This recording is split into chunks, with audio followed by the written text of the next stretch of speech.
Welcome to the Am I the A-hole story from double_assistance 281, where OP ruins his sister's life by revealing to her fiancé that she is infertile. I will try to keep this as simple as possible. My 26M sister, Emma 29F, was very sick in high school. Her choice was either to die young or be able to conceive children. It was a hard decision for her, and she doesn't like to talk about it. She has been dating Adam 29M for about 6 years, and he is really nice. The whole family loves him. He proposed to her last year, and they were planning to marry in March next year. But here is the problem. Adam really wants children. He always plays around with our little cousins at family events and talks about what he wants to do and teach his future children. We always thought that they were just going to be adopting, so we never brought it up. But since the engagement, I have noticed that he always talks about them as their children, as in biological. I don't know how to explain it, but it didn't seem like they were going to adopt a child. After thinking about it for a while, I decided to talk with Emma about it. I asked her out and gently brought up the topic. She did seem a bit angry about me mentioning it, but she explained to me that Adam treats adoption the same as giving birth and that he is happy all the same. It sounded believed, but I know my sister, she was lying. During the entire conversation, she could not look me in the eye. After a month, I finally decided to talk to Adam. This Sunday, we were gathered at my parents' house for dinner. And while everyone was busy and we were alone, I asked Adam how the adoption proceedings were going. Were they going to start now or after they got married? He looked surprised and asked me what I was talking about. I mentioned how he wants many kids, so they should probably be starting with the whole process early. He asked me if Emma wants to adopt a child because they had never talked about it. Since my parents were coming back, I asked him to talk to me later. Around the end of dinner, I asked him for some help with my phone and lead him to the balcony, and I was honest with him. I asked him if he knew that Emma can't have children. At first, he thought I was joking, but when he saw that I was serious, he got this dead look on his face. I told him some of the details and said that it would probably be best if he talked with Emma for the full story. He was quiet for the rest of the evening, when they got how they apparently got in a major fight. I know that he is currently staying with friends and asked for the ring back, but nothing else. Emma hates me, and our parents are mostly on her side and think that I shouldn't have said anything. I thought I was doing the right thing. This is such a huge secret to keep from your future partner, but maybe it really wasn't my place to say anything. OP is not AH for prioritizing honesty over his sister, who had withheld a very crucial information from her boyfriend because biological children are a major deal breaker for some people. However, OP's method of disclosing the information was intrusive, but he is not an AH. Instead, his sister is an AH, and I would rate her 3.5 out of 5 on the AH scale. Now let's move on to the next story from feeling_blessed_for Eve, where OP is refusing to drop her ex-husband's last name. I, 56F, divorced my husband 2 years ago after 26 years of marriage. We have 4 kids, and the split was amicable. He came out as gay, and we mutually agreed to part ways. Changing my name wasn't a priority. Updating IDs, legal documents, and bank accounts would be a huge hassle. I still use his last name on official documents but go by my maiden name socially. Recently, he got engaged to a wonderful guy. I've been supportive of their relationship, but during my grandson's birthday party, my ex suddenly asked if I'd consider dropping his last name. His fiancé chimed in, saying it makes him uncomfortable that I still use it. I was caught off guard and awkwardly joked that unless they want to spend hours in lines at various government offices, I wasn't going to change it. My ex didn't laugh. He insisted it's about starting a new chapter and wants me to move on. The whole situation felt bizarre. For 2 years, it's never been an issue, and now they're ganging up on me. After the party, my ex called and argued that keeping his name makes it hard for his fiancé to feel like they're starting a fresh life. I countered that our kids still use the same name, and it would feel strange for me to be the odd one out. What really hurt was learning from my youngest son that his fiancé feels threatened by my name, assuming I'm clinging to some claim on my ex. I've made it clear I have zero interest in rekindling anything, but it feels like I'm being pressured to erase a part of my identity. My ex admitted his fiancé is uncomfortable because he sees me keeping the name as a power play. I feel like I'm caught between trying to keep peace and being forced into something just because his fiancé is insecure. They want me to go through the hassle of changing everything for their comfort. I told my ex that I'll consider it later, maybe after they're married and settled. But now he's furious, saying I'm being petty and selfish. My friends think I should stand my ground, but my kids are divided. One thinks I should just give in to keep the peace, while the other agrees that it's ridiculous to change it just because his fiancé feels insecure. I'm frustrated. I don't see why a name on some legal documents is such a big deal, but they're making me feel like the villain. So, Aita for refusing to drop my ex-husband's last name, even though he's getting remarried? OP's not an AH for keeping her ex-husband's last name. She is doing all this for their shared children, and the insecurities of her ex's fiancé are unreasonable, and OP's ex and her fiancé are being jerk here, and I would give them 1.5 out of 5 on the AH scale. Now let's jump onto the next story from Electronic-Tension 70. I, 35F, have known my best friend, 34F, since she was born. Our parents were friends in college. As long as I can remember, we've always been inseparable. We went to different high schools and then different states for college, and yet we have remained closer than ever. This bond grew especially because my parents died when I was 18, and since then, her parents took it upon themselves to act as my family, inviting me over for the holidays, sending me care packages, etc. And so, she became the closest thing I have to a sibling. A few weeks ago, my best friend, let's call her Anya, her fiancé, and I visited our hometown where we stayed with Anya's parents for a few days to plan her wedding. It was all going well until we got to the guest list. The guest list had pretty much been finalized at this point, but it was my first time seeing it. I noticed that my name didn't have a +1, and that my wife's name wasn't on the list at all. I assumed that it must have been a mistake, so I asked Anya about it casually in front of everyone. As soon as I asked, she got all tense and looked at her fiancé and parents weirdly. At this point, it was clear to me that there was something going on that I didn't know about. I asked her what was going on, and Anya cleared her throat awkwardly before telling me that the reason my wife wasn't on the list was because she wasn't invited. I was shocked. Anya and my wife aren't particularly close, but they have always been friendly with each other and never had bad things to say about the other person. I asked her why, thinking it might have been a financial issue. She again looked around awkwardly before eventually telling me the truth. She was afraid that having my wife at her wedding and us being seen as an openly queer couple would take attention away from her on her big day. I feel it is important to mention at this point that Anya and I are both South Asian, and Anya's wedding is going to take place in India, although we live in the US, so that all her relatives and parents' friends are able to attend. At such a traditional event, it would indeed be an uncommon sight to see an openly queer couple together, and honestly, it likely would take some of the attention off of Anya on her wedding day. Knowing that, I can't really blame Anya for wanting one day where the focus is solely on her and her soon-to-be husband. However, I also don't think I can attend an event where my partner isn't welcome, regardless of the reason. My wife is the most important person in the world to me, and although I respect Anya's decision, I can't bring myself to go to another country and to the wedding without my wife. Anya, her parents, and our family friends are all extremely hurt by this decision and are telling me that I am being selfish.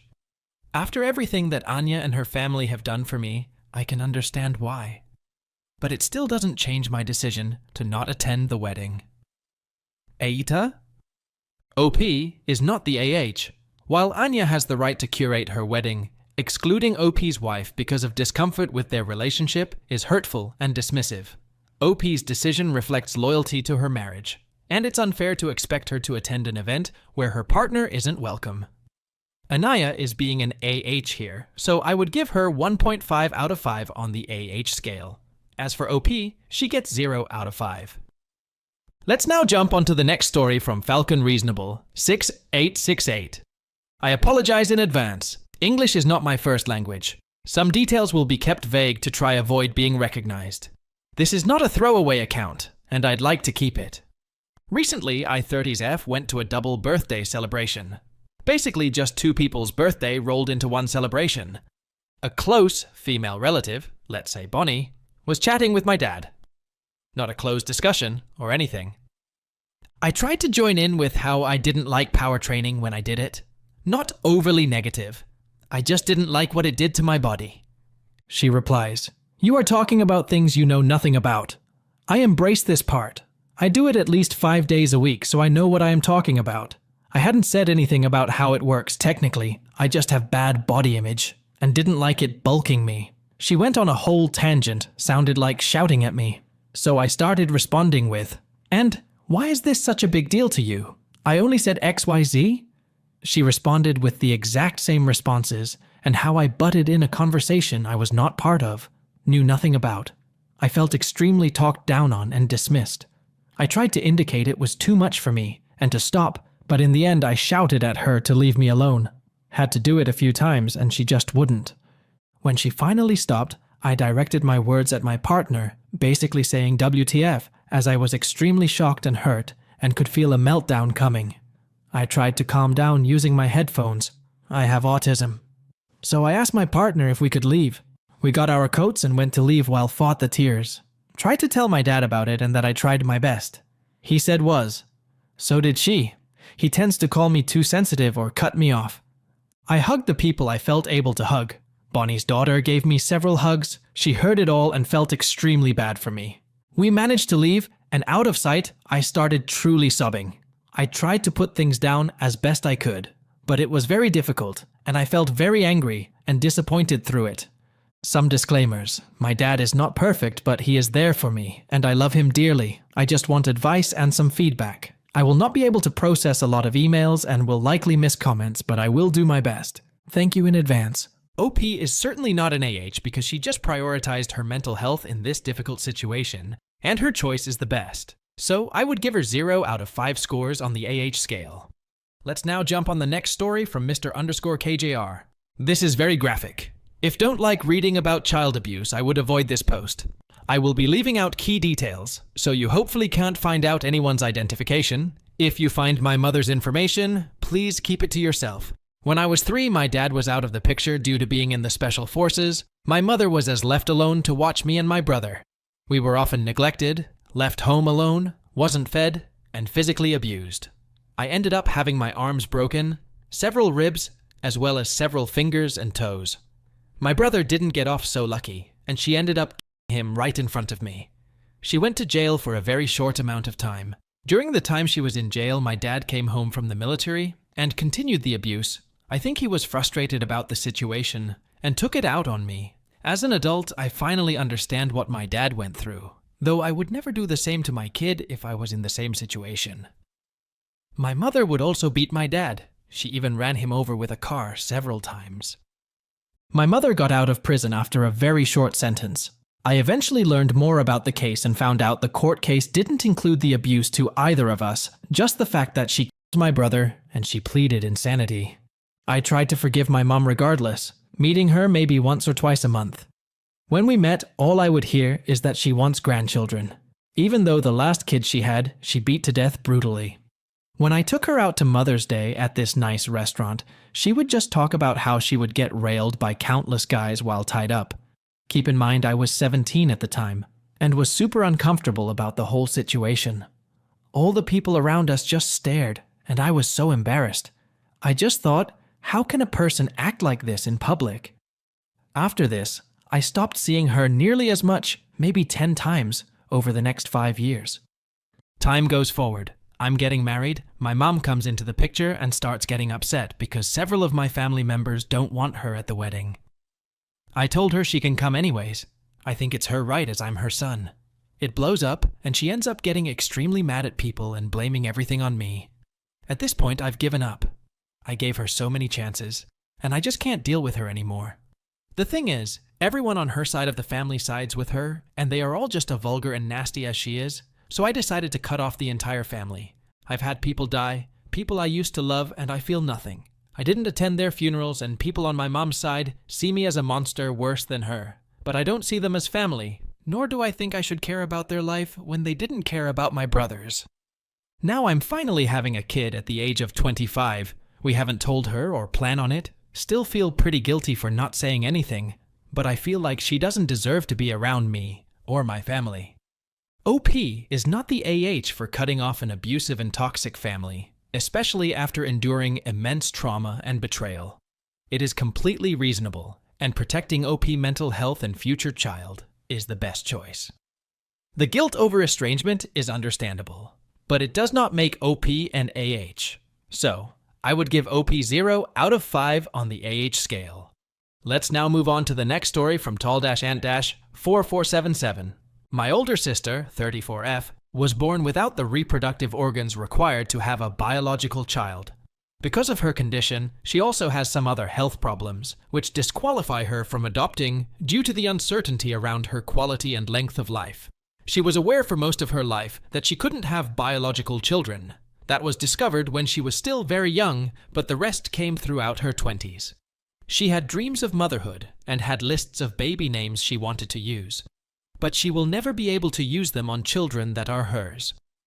What I, 28M, did not know at the time was she had saved her baby names and was hoping she would get to name or help name my future children. My wife, 27F, and I are expecting our first child. We haven't announced the but my sister thinks we're having a girl and shared her girl names with us. We thanked her and said we, wife and I, would discuss what the name would be at some point. My sister looked upset by the response, and she then shared her boy names thinking she got it wrong. We gave her the same response. My mom suggested a couple of months ago that it would be generous and kind to let my sister have some input. I told her we felt it was better if we named our child ourselves. My wife and I did look at the list, just to see if we liked any of the names. We did not. Names on the lists included Elizabeth, Hannah, Rosemary, and Francesca for girls, and James, Edward, Patrick, and Michael for boys. Those just aren't to our preference. None of them were, and there were more names. My sister mentioned the names again recently, and she said we should pick Elizabeth for a girl and Michael for a boy. She said that's what she'd do if she were having the baby. I told her we hadn't made our mind up yet, but we're still in discussions about it. She offered to help, and I said no thanks. My wife and I want to figure it out between us. My sister said she wants to be a part of naming all our babies, that she would love to share all her endless thoughts on names that she'll never get to put into her own kid. I told her I understood she wanted that, but my wife and I as parents would name our child, and she does not get to be a part of that. I told her I understood that was hurtful to her, but she does not get a say. I also asked her to please stop bringing it up. My sister told me I could let her have at least a little say in this, and I said sorry, but no. She cried to Mom, who thinks we should be more sensitive, while my dad told my sister I wasn't wrong, and she needs to accept that she doesn't get to name our baby. My response has caused a divide among my parents and sister and me. It has been made clear my mom thinks I lack compassion, and my sister believes I'm hurtful to her. Eita. Though it is unfortunate that OP's sister cannot have children, but it doesn't mean she should be given the power to control OP's life decision, particularly about choosing names for her children. Now is the time to move to the next story from Highesty Hayes. I go to a Bruegel's Bagels about once every other week, a very suburban bagel chain that serves bagels as sandwiches, and an array of other breakfast goods. Today I got in there around 30 minutes before closing. I'm the only customer. It's a small location with 2 people behind the counter. I order 2 bagels with cream cheese, toasted. The person manning the cash register rings me up. I input my debit card. I don't tip. They hand me the bag a minute later. I say thanks and leave out the door. I get home and open the bag, and the bagels are poorly toasted, only slightly warm, and my house is 3 minutes away from the location, and also not cut. It's a silly thing to write on the internet about. The food is totally fine to eat, and it tastes mostly good, but it strikes me as a sloppy job. First, I jumped to the conclusion that I didn't tip, and they were like, "F this guy," and did the bare minimum. My personal stance on tipping is that if I'm standing at a cashier and ordering food that's going to come out a moment or a few moments later, tipping is totally off the table. It kind of pisses me off when some places turn the card reader around and it says 25% tip as the base. If I had ordered something complex, or something where a person was going to put effort into that item, I would have tipped. But what I ordered strikes me as almost the simplest item on the menu to curate. And I think the reason why I'm writing on this form about this is because this isn't the first time this has happened at this location. In previous months, again, where I was not tipping and ordering the same order, there were similar small errors, mostly around the bagel not being toasted, usually not at all, poorly cut or not cut, etc. I also thought about the angle of, It's late in the day for this person's shift. Perhaps they are just really tired and are missing the mark, which is somewhat understandable. But it's shitty for me and my experience buying a overpriced bagel. But I thought back to the incidents that occurred over the past few months and thought that I might be the asshole not throwing them an extra couple of dollars. Right now, my mindset is that I'm just going to avoid that joint and use other breakfast food options, and to also just get my own bagel supplies from the grocery store. I stopped going to that Bruegel's after being previously annoyed at their service, and thought to give them another go recently, but I think it's over with them. As an aside, this is a non-conclusive list of scenarios where I would totally tip. 1. I sit down and food is brought to me. A server comes to my table. 2. I am given advice on what I should do, order. 3. I know that see the individual regularly and we have good interactions. 4. There's some type of skill or craftsmanship put into the product. 5. I spend an extended period of time with that person for that service. That is, an Uber ride. I used to work in the service industry. In my opinion, it's almost always a place to be.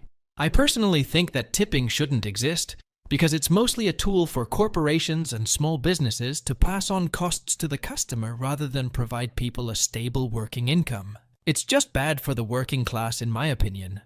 TLDR, I'm annoyed that people won't fully toast my bagels and cut them because I refuse to tip for what I perceive to be an extremely simple service. OP is not the AH for not tipping, as tipping is typically reserved for more personalized or complex service. However, expecting consistently great service shortly before closing or after past frustrations might be unrealistic. Let's now move on to the next story from expensive_Ioli 8185. My 16M mom died when I was 5. When I was 8, my dad remarried. He started dating my stepmother a year before, and he talked to me and my sister, 24F, about it before. He told us we didn't need to see our stepmother as a new mom, or even a mom figure if we weren't comfortable.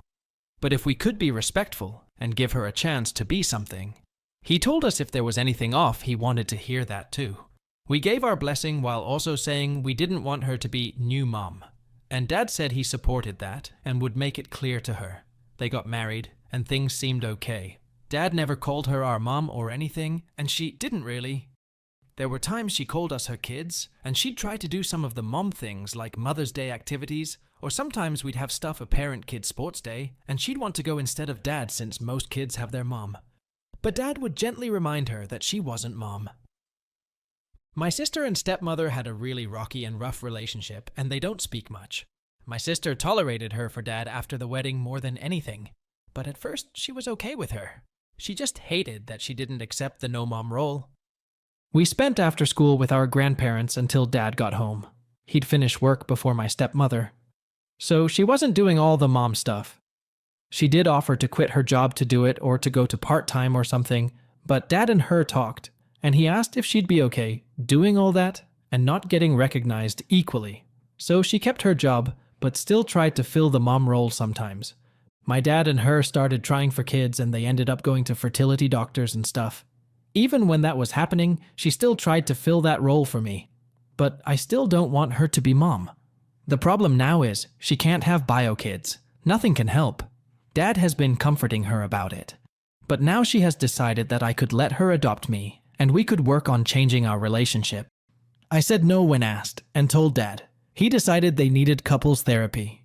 We were at her family's house Sunday afternoon and they were talking to her about the infertility stuff, and she had mentioned she still has one kid, aka me, and that we were maybe making that official, and even if we didn't, she was still mom to someone. It annoyed me, and my dad wasn't in the room at the time, and I said no. Her family all looked at me, and I said she isn't my mom, and we'll never make it official because it's not true.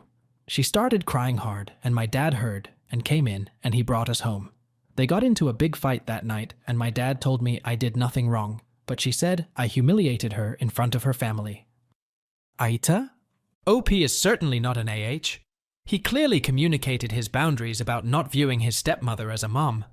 Thought it was the wrong time, but it was not wrong to tell his stepmom that she was not his real mom. His stepmother's persistent attempts to fill the mom role led to this confrontation. So, she is being an AH, and I would give her 2.5 out of 5 on the AH scale. Let's now move on to the next story from main-swordfish 3805. I am on the spectrum, so it's hard for me to tell. My older sister is diagnosed with anxiety. I know anxiety can come in different forms, but I believe, and my sister as well, that someone is using their anxiety to manipulate me. I am a girl. The guy named Trey is the son of Dad's friend. Sometimes he'd come around and we became friends. Then he asked me out and we dated for a month. We go to the same school. This is the first year we had classes together. He makes it well known that he has anxiety to me and everyone around us. We have 4 classes together. In 2, we sit at the same table. Here's the issue. I suspect that Trey is faking his anxiety or using it as manipulation. In the 2 classes where we sit close, he always suddenly starts breathing heavily and working up a worried expression, burying his face in his hands and shaky breath. It lasts for about 20 seconds, then repeats about 20 minutes later. I know to be polite and ask if he's okay, but it just feels very off. From knowing my sister, she seems genuinely scared in panic attacks. Trey doesn't seem scared, he just seems calmer immediately after someone gives him empathy. Sometimes I even see a smirk, or he'll suddenly go into an anxiety attack, saying, "It feels like the world is caving in," over and over, and then run over to adjacent tables to put his head on their desks and get their sympathy. Kinda distracting IMO, but he doesn't leave until someone asks him if he's alright. It just is kinda off, like usually in anxiety attacks you'd be just trying to get through it. So I'd find it hard to immediately think about running to adjacent tables and making it known. I thought most people don't want others to know when these panic attacks happen. He keeps doing it more and more. It's like a daily occurrence by now. He only started after we began dating. In the 2 classes we aren't sitting close, he will never have a single anxiety attack. He'll be loudly talking to friends. It just is kinda off because his behavior isn't ever consistent. Anyways, he doesn't do this anxiety stuff in front of Dad or when we all are together. The guy seems charismatic otherwise, kind and polite. But yeah, after a month, I felt like he was fishing for attention and sympathy from others. So I broke up with him. Politely, of course. I just made some excuse that I wasn't ready. Needed time to phrase it correctly to Dad, so I kept the news to myself. Well, our families had dinner together last weekend, and in front of everyone, Trey asked me why I broke up with him. Huge shock for everyone. He started accusing me of seeing someone else as the reason, since I was giving him less attention at school. And I didn't handle this very well, but I was embarrassed and mad, and impulsively said that it was because he was a dramatic person and manipulating others with his anxiety. Dead silence, awkward drive home. Dad is mad at me. Other family is mad at me too. Ida for having this opinion, and Ida for my actions. Edit. Wow, this blew up a lot more than I expected. Thanks for all the support. I talked to my dad about it this morning, and he's on my side now. I think I can understand why he was mad at me at first, since I had never mentioned Trey's anxiety thing before. And my sister has anxiety, which makes him a little sensitive to that topic, especially if I'm accusing someone of faking. I'm just grateful for the help, and I appreciate it from every one of you. OP is certainly not an AH because she expressed her genuine concerns about her dad's behavior. However, she could have expressed them differently, but it doesn't make her AH. On the top of it, her honesty ultimately led to a better understanding with her dad. Let's now move on to the next story from Prudent-Seesaw-1732. My mom never wanted a boy. She wanted girls. Apparently, her dream was 4 daughters, but she had me, 16M, first. I have seen photos and videos of the day I was born. She cried hysterically when they told her I was a boy. Then she refused to hold me. After we were cleaned up, she cried about not using the name she had chosen and said she didn't know how to move on from it. All this was caught on camera. Eventually, my paternal grandma took me, and she was the person to hold me in photos and videos taken during the rest of our hospital stay. My paternal grandma was my sole parent figure for the first 8 years of my life. She took care of me, and I spent so much time at her house.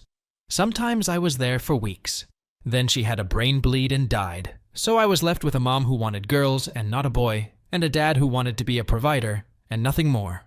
My mom had my sister Lily 2 years after me. So Mom got her girl and Lily got all her attention. While I got grandma until I was 8 and then nobody. My mom and Lily are super close, and mom adores Lily. Lily got the bigger bedroom. She gets the gifts. She gets all her favorite snacks. She gets to do all the extracurricular activities she could ever want. And her birthdays are huge parties with huge gifts. Christmas she gets at minimum 25 gifts from mom alone. Mom typically gets me one. Never anything I'd like or want, but, thought that counts, which is 0. My mom's family don't act too interested in making up for my lack of parental love. And in the last couple of years, Mom and I have argued more, and I give her a hard time. Dad's never around to give him one.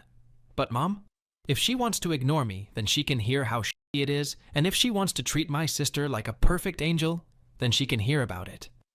Mom has mentioned how I ruined her dream of 4 daughters. We were at Mom's parents' house Friday, and Mom gushed about Lily doing good on a project, and the scooter she got Lily to help her get around easier. She got Lily a custom helmet and a personalized lock for her scooter. She couldn't stop talking about it, and I told her she really does love to shower her favorite in gifts and praise. My mom's family told me I should take it easier on her, and said I should understand we had some little troubles because of Mom's gender disappointment. I told them I don't owe her shit because she had gender disappointment, and that I didn't ask to be born to a mom who only wanted daughters. They told me I lacked adult understanding and compassion. Aita?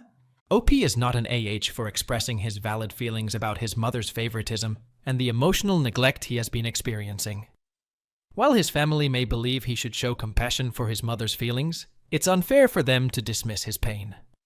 What do the Mac Reddit fans think? Is the OP an AH or not?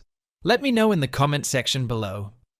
If you like the stories I brought you, just hit the like button, share them as much as you can, and don't forget to subscribe to Mac Reddit for a daily dose. Bye bye. See you tomorrow with some more spicy fries.